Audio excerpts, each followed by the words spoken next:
Hello, and welcome to the DCIFF Film Chat Podcast. I'm Erin DeVos, and I'll be your host for this season.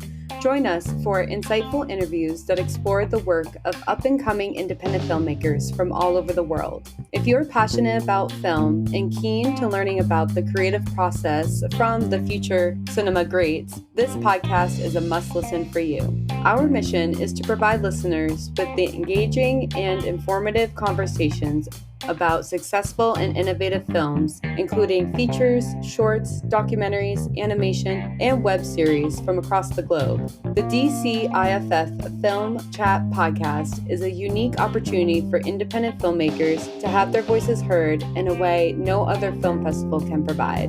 You can listen to the DCIFF Film Chat Podcast on all podcast platforms or visit our website at DCIFF-indie.org/DCIFF-podcast. Thank you. Hello, DCIFF Film Chat fans. It's your host, Erin DeVos, here for another episode. In this conversation, I am speaking with Chelsea Bowe, who is the filmmaker of No Right Way. She had the honor of sharing her film during our festival and also was the closing night film of DCIFF 2024.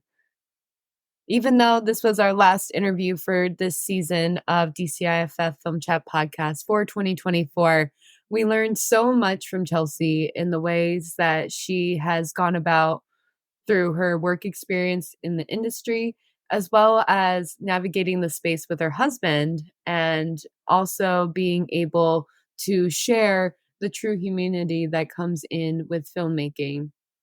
Without further ado, let's dive in. Thank you, Chelsea, so much for joining the DCIFF Film Chat Podcast. You are the last, but certainly not least, episode for this season. And then also, your film was on closing night for the film festival itself. So really excited. And it was such a great film. And I can't wait to dive into our conversation today. Thank you for having me. I'm so honored to be here. Oh, well, yes, absolutely. And those who aren't familiar with you, do you mind sharing a little bit about yourself and your nominated film? Sure. Yes. So my name is Chelsea. I come from Los Angeles, born and raised.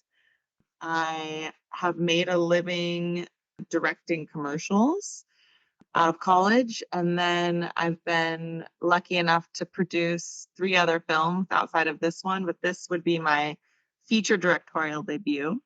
And it's called No Right Way. And we had our first screening of it last year in August. And we're taking it through the festival circuit right now and had the honor of being the closing night film at DCIF. Right? IFF. Oh, yes, the number of Fs. I feel that.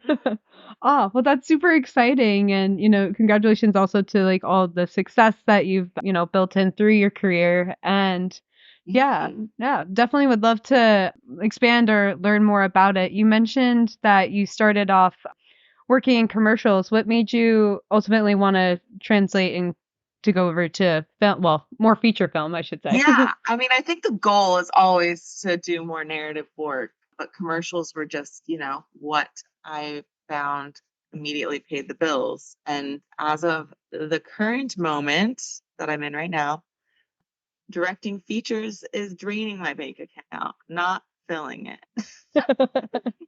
So, but besides that, I mean, yeah, I think, having complete creative control when you make a feature, when you make an independent feature, is very rewarding versus, making a commercial. You're like a gun for hire.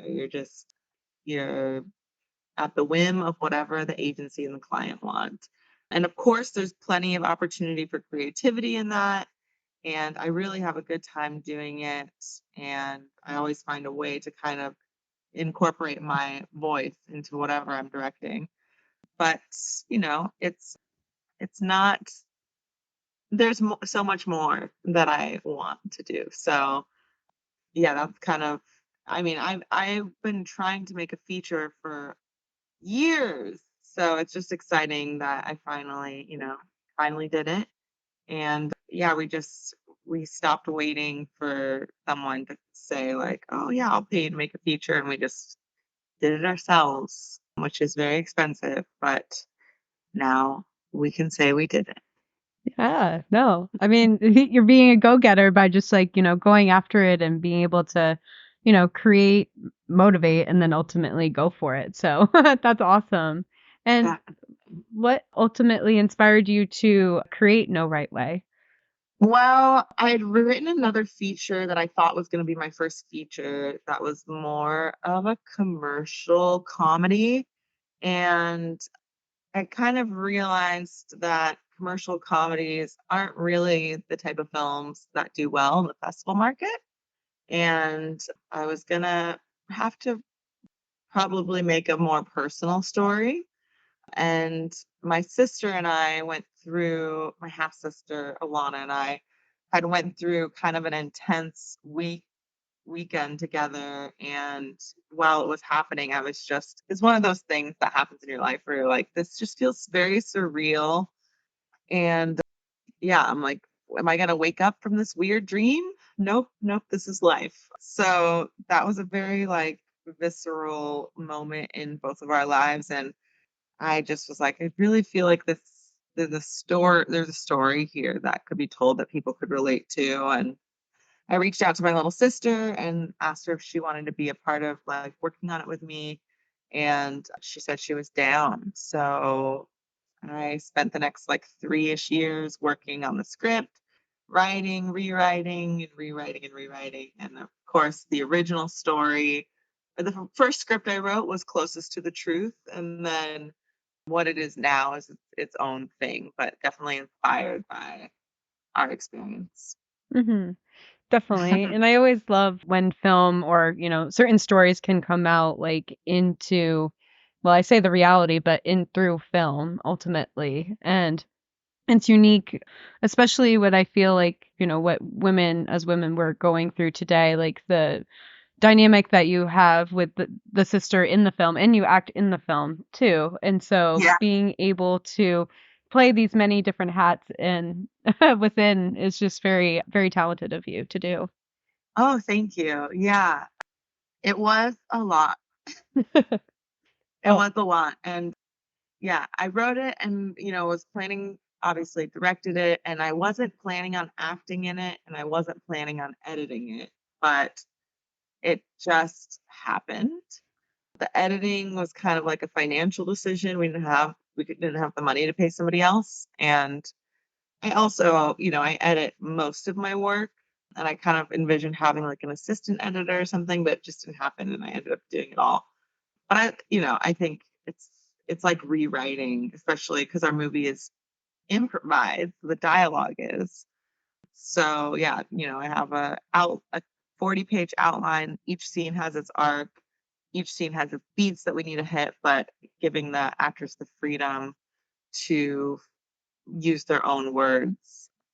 And so yeah, that poses like a really big responsibility for the editor to, hone and refine the story if your actors are, saying, using their own words. And sometimes, scenes would trail off and I need to reel it in. And then, yeah, the acting aspect wasn't the original plan, but we had a pivot and I jumped in there and just made it work. So, yeah, that wasn't, I definitely like, I had done that in the past and just swore to myself that I would never do it again. But, the universe has other plans sometimes. So, yeah, so it happened. And I think ultimately it was for the best. hmm. Oh, definitely. Yeah, especially since, it's the experience that you had gone through. I can imagine like, the different things that you're thinking, whether it's, as you're acting, like what you want to edit out at that same time too. Yeah. So the many Yeah. mindsets. And the character of Harper is kind of nuanced in the sense of like, you can feel her judgment. And the way that I think I edit it, I allow the audience to make their own judgments.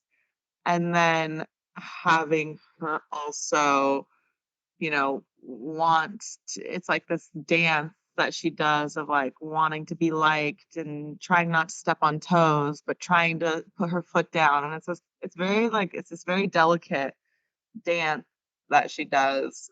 So not that the other actress couldn't have done that, 'cause I do believe she could have, other potential Harper that we were going to cast. Hmm. But there are just other factors. Yeah.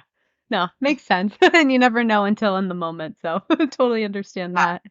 And so, yeah, kind of related and yeah, broadening out this question a little bit too is, given like within the film industry and particularly like independent film, like we're always wearing these, multiple hats and also always thinking creatively like what we want to do next. And, given that you've been in the industry for a few years now, and I believe you also have your own production company. How have you seen like the evolution of the film industry change within that time frame and as you are even building the production company? I know it's a very big question. So. Yeah, great question. So I'll speak directly to my singular experience of owning my own production company, how our company has kind of been affected and what we've seen. I think that in commercial productions have changed quite a bit because of streaming. So, you know, a lot of commercials would have these huge budgets and then they go on to TV and actors get residuals and everyone gets paid really well because it's for a brand.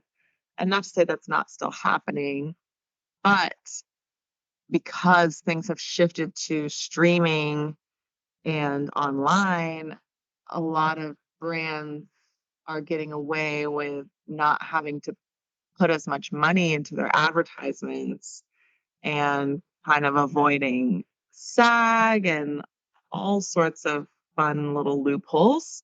And they're able to, advertise with a reel or, you know, UGC content, which is user generated content. And it allows them to get a lot more bang for their buck. But I think in turn, it kind of it takes advantage of like artists. And I think, yeah, I think all of a sudden, I mean, I noticed in making commercials, I'm not just making one commercial, I'm making 75 commercials, which are different cut downs of the same spot. So it's like, oh, I need to do a 15-second and a 30-second and a 60-second and an 8-second. And also take those and do new opening shots for all of them because we want to test how these play on social media. So it's like the workload has gotten more extreme, but then the prices that they're paying because but it's for social, so we don't have the budget to Hmm. pay a ton of money for like a TV spot. So there's like stuff like that that's like been a interesting shift. And I, just hearing other people who've been in the industry longer than me talk about their frustrations of like the budgets going away for certain things. So, I mean, that's specifically in the commercial world. And then also the pandemic, you know, creating content, it kind of changed creating content for a couple of years where I think it forced a lot of people to learn how to make content on their own, which is great. But then the people who are like professional at that field, might have lost some work because, before they were directing, like I was directing actors, and now they're just hiring actors directly to make a video on their own. Hmm. So, you know, I think in some ways there's benefits to that, but in other ways, the actor's now getting paid their actor fee, sometimes more to film it too, but a lot of times they aren't. They're just expected to do it and get paid their original rate. So I feel like it's more burdensome for them too to wear multiple hats and not get paid for it. So yeah, it's like, it's like the classic as artists, we just got to figure out how to keep fighting for the worth of our craft and because people want to take advantage of it, and not to be like a Debbie Downer. Yeah. But yeah, more like a warrior of the artist, like fight for yourself. So that's like one thing. And then, I could keep talking about this in relation to like even just streamers and independent film right now. Like independent films, there used to be a market where people, including streamers, were buying independent films, but now streamers are creating their own content, so they're less motivated to buy independent films. A, because they want the classic, they want big stars, to help drive audiences to the films. But B, now they're just casting their own stuff and creating their own content, so they have no need to buy new independent content. So there's a really giant need for distribution of independent films, and it, it streamers have kind of changed that. I'm blanking on the word, but like the market. Mhm. Yeah, the market. So my husband is working on a potential fix for this issue, so we'll keep you posted on that. TBD, yes. Well, that's no, that's you brought up so many great points, and yeah, I mean, starting with even social media in the sense of like when you talked about commercial, how I feel as like the audience is just getting more short form content, but their attention span is just getting less and less. And so the fact that in the commercial space, yeah, we have to clip up like all those. Well, I say clip up. I'm a social media manager or consultant. And so like being able to create like that shorter form content, try to get the attention. And then on top of that, for like independent film, like being able to market yourself into that almost commercials, well, not market into the commercial space, but kind of almost act commercial to be able to market yourself. And it's so interesting to see. And within like the past few years, I've worked with the DCIFF. It has made me realize how much, we're all working so hard to promote ourselves, and the fact that that's why I love like being a part of the film community is to be able to connect to others, and how we're able to not only lift up but be able to figure out like this distribution market that we keep talking about. So so I'll be very curious to know what Sean his solution is Yeah, to that. So yeah, yeah.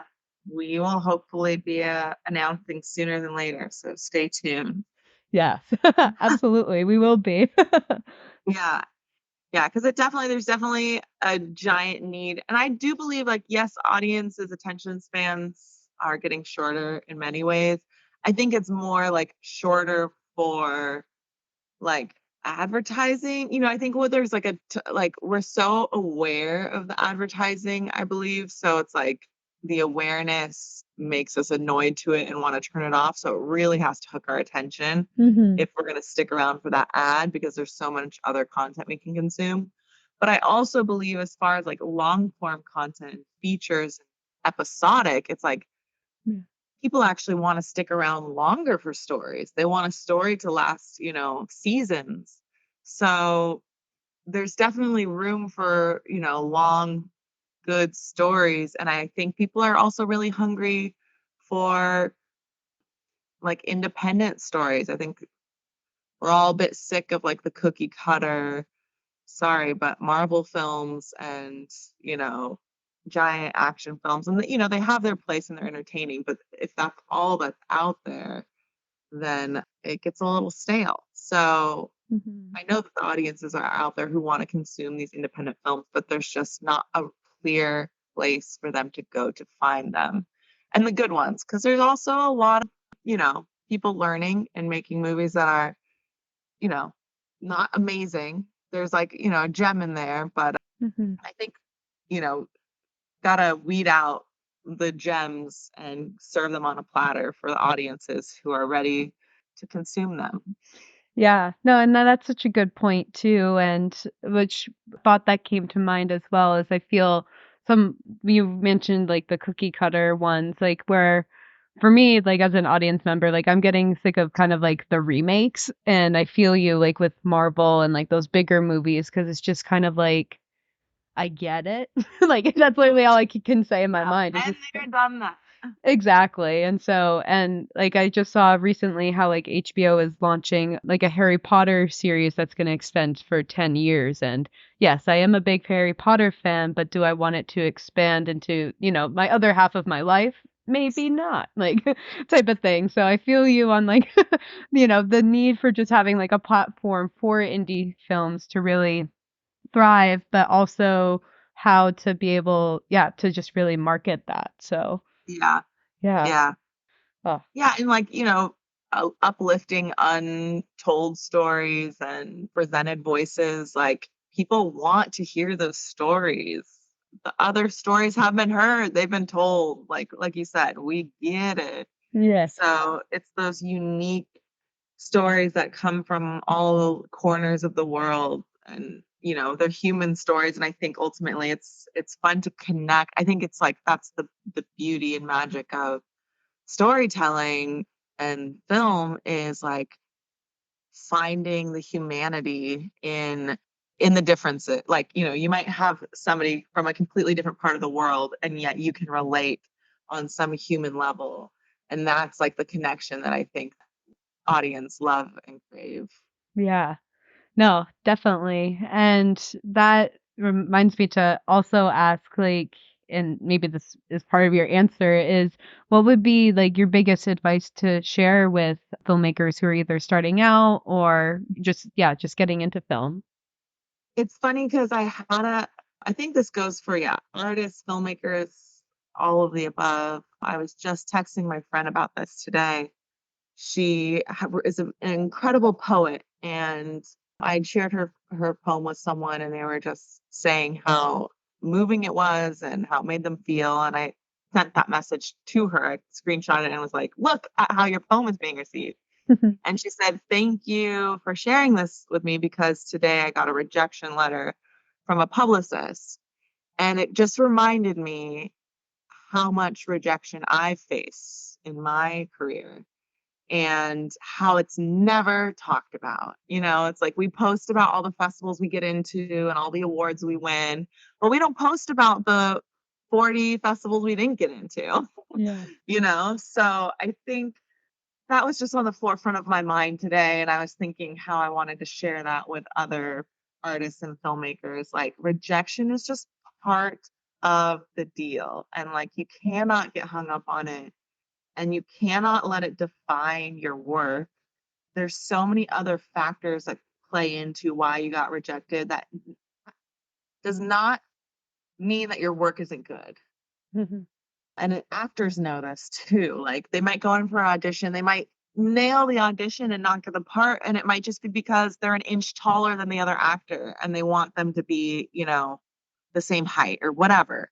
It's like it has nothing to do with the quality, and there's other things, and you just have to like really don't get hung up on rejection.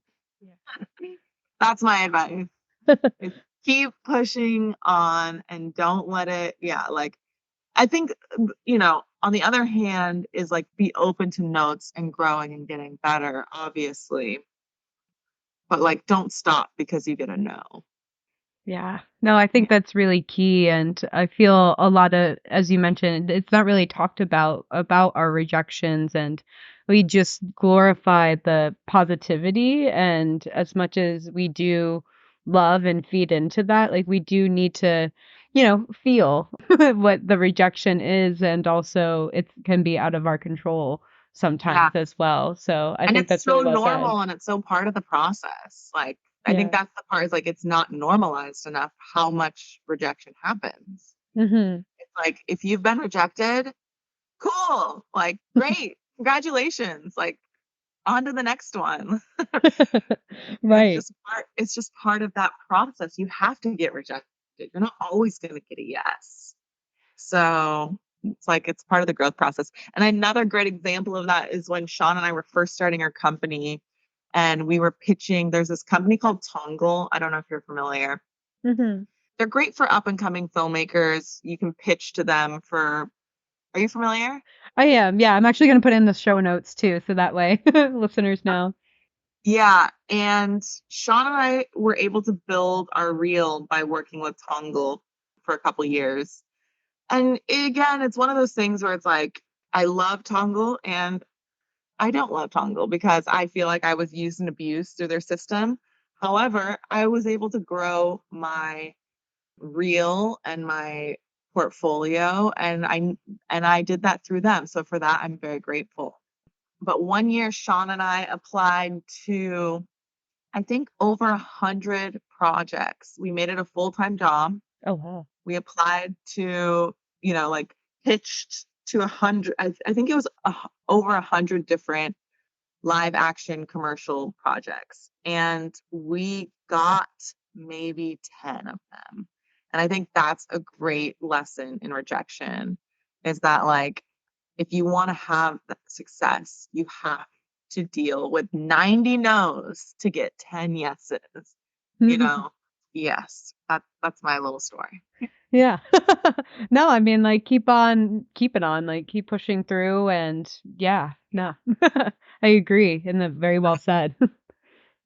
Well, I very much have enjoyed our conversation, Chelsea. And of course, and was there anything that I hadn't asked you that you wanted to share on the podcast? I would say just stay tuned for No Right Way. Oh, I don't know if did I ever say the title of the film? If I didn't, I think you did. Yeah. I think it's called No Right Way. And for all the listeners out there, you can find it online. Well, it's not out to see, but follow us on Instagram or Facebook or whatever, and we'll share updates on it. And I'm really excited to get it out into the world. If you missed it, it's doing really well and it's winning some awards and playing around at different festivals. And it's just been really well received. So I'm very grateful. It's a half sister story. It's a story about supporting someone in the way that they need, not the way you think is right. And yeah, I think and we're currently, like I said, this film has put us in the hole money wise. So we are still fundraising to pay ourselves, basically for finishing funds. It's done, but we got to pay off those credit cards. So if you have, if you want to support the arts, find us on GoFundMe.